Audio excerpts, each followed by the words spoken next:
Welcome to Wise Minds, Wild Hearts, the podcast for heart-led high achievers just like you, ready to take inspired action and achieve true alignment. If you're craving deeper influence, greater impact, and a life that genuinely lights you up, you're in the right place. I'm Kip Clark, former academic turned entrepreneur, transformational coach, elite athlete, and shameless fountain pen addict. Here, you'll learn how to leverage the beautiful wisdom of your years with the wild passion that drives you forward. Together, we'll break through those limiting beliefs, unlock the power of your subconscious mind, and create a life that aligns with your soul's desire. Ready to create the kind of impact you've always dreamed of? Let's do this.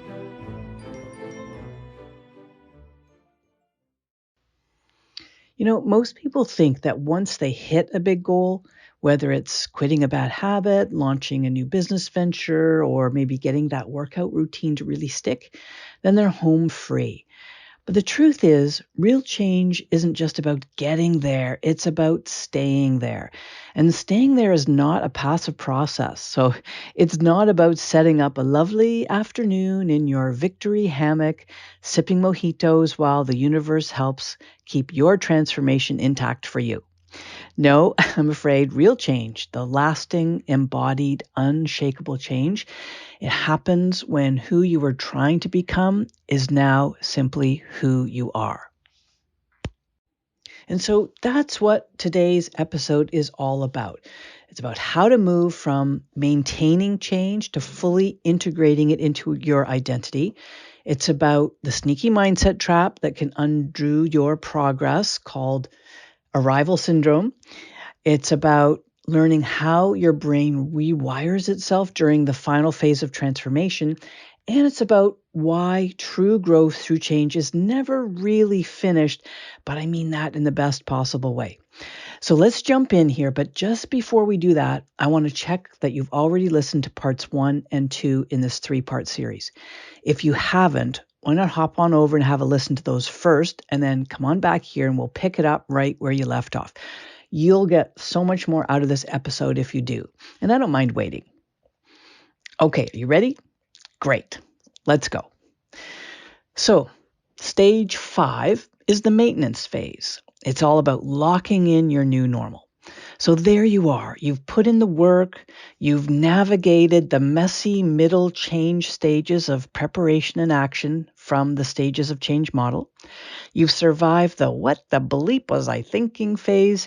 And now you're here, smack dab in the middle of maintenance.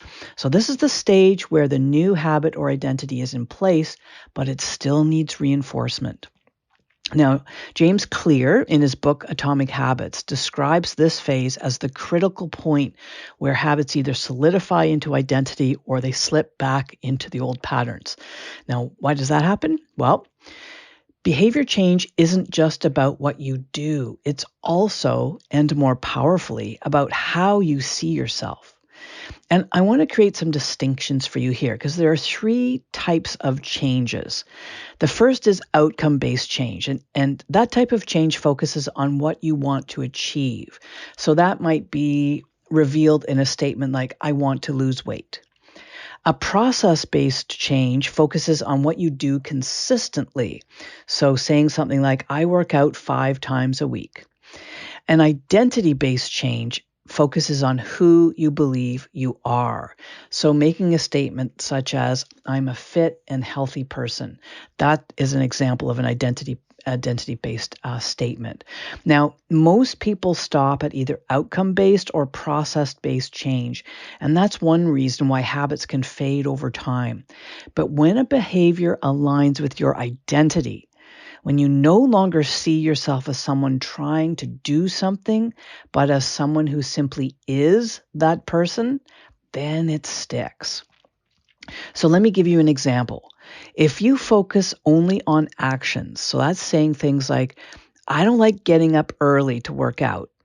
Well, then waking up at 5:30 a.m. to exercise will always feel like a battle of willpower. And believe me, that's me. I don't like getting up early for working out. It'll never work in my world. But if you focus instead on the identity you're growing into, so that would be revealed by saying things like, I'm the kind of person who prioritizes my health. Well, then the change becomes a natural extension of who you are.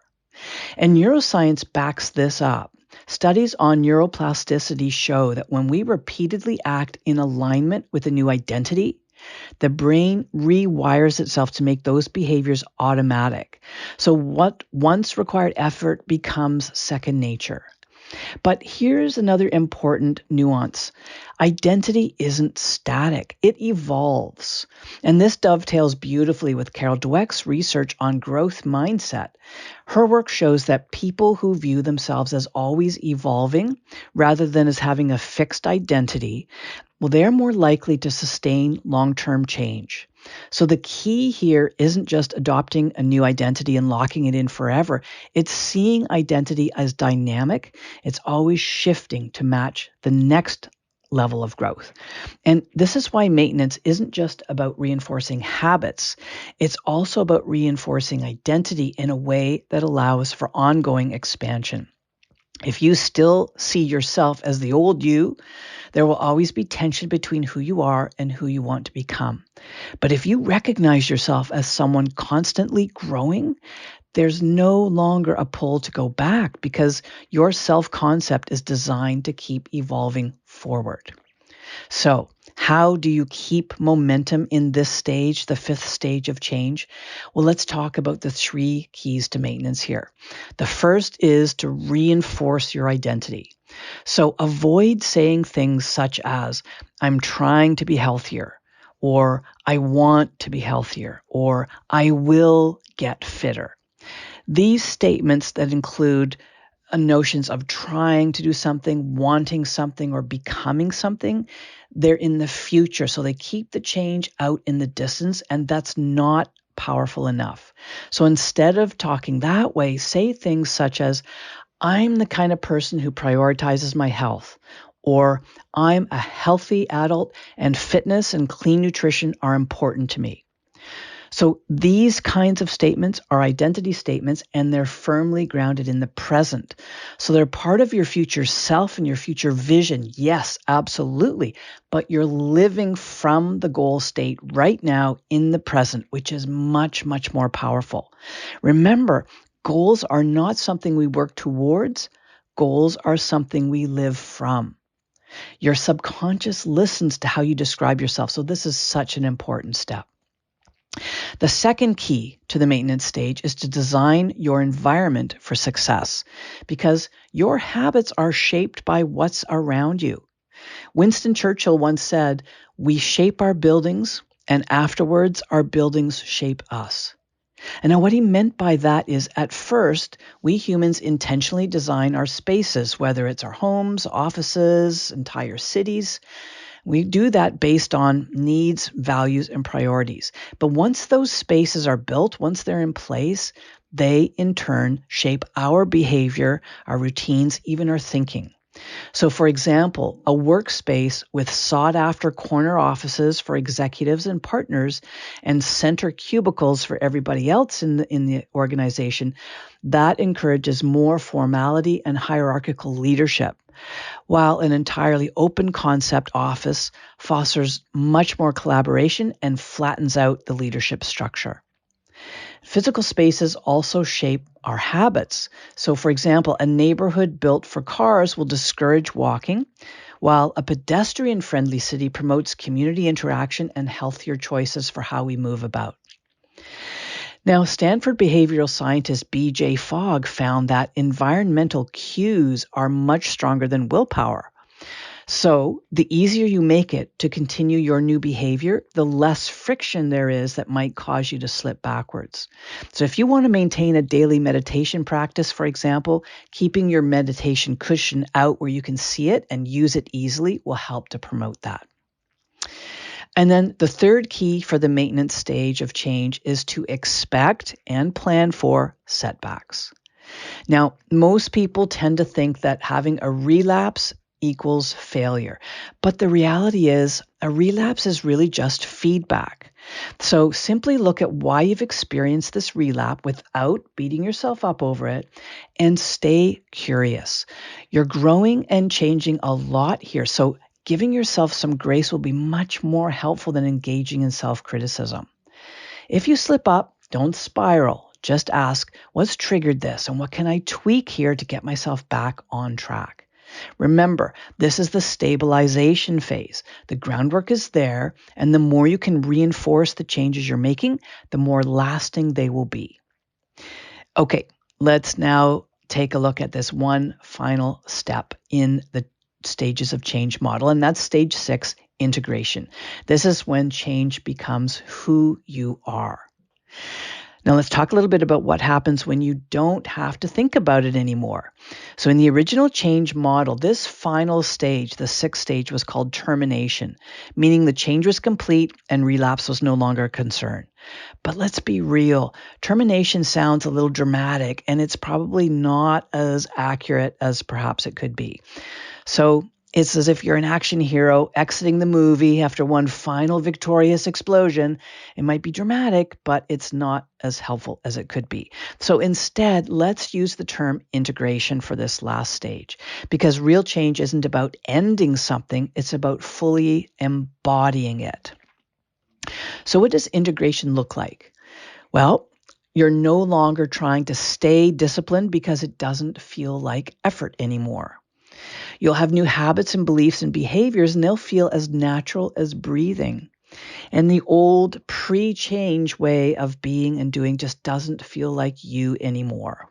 And again, neuroscience backs this up. So studies on neuroplasticity show that habits and behaviors become default settings in the brain when they're repeated enough to move from effortful, conscious action to automatic subconscious response.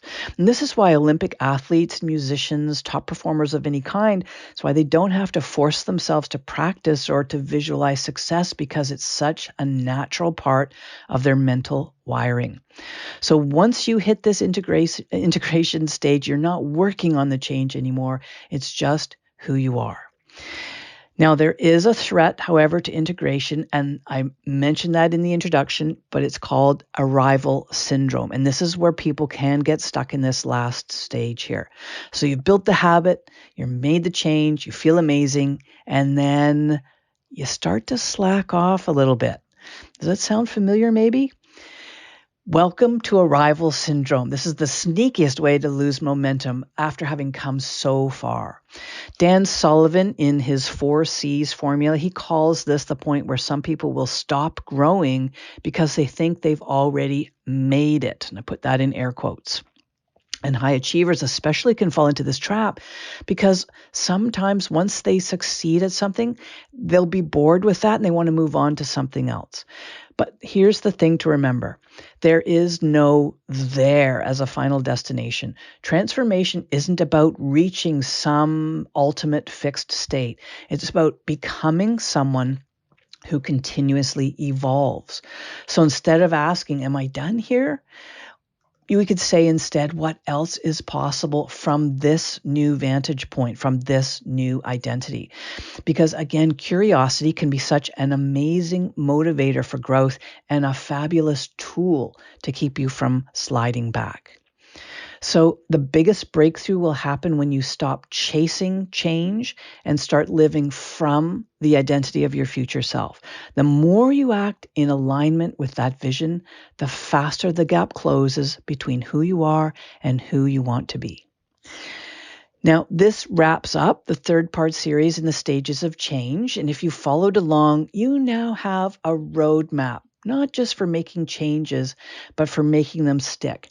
And this can apply for you if you're going through a transition period yourself, you're contemplating change of some kind, or you're right in the middle of it, or if you are someone who supports others through their own growth and transformation.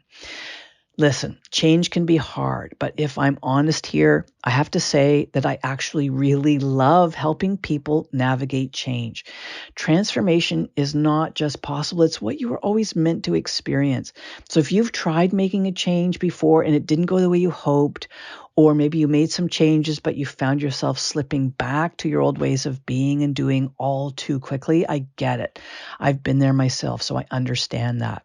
And the thing that made the biggest difference for me, for not just integrating change in my life, but for doing so in a way that was faster, it felt easier, it took less time, it was less frustrating, and it was much more empowering. So I got the support that I needed through coaching. And now it's my turn to support you. So there are a few ways that can happen. So reach out to me. Let's have a conversation about what your life could look like.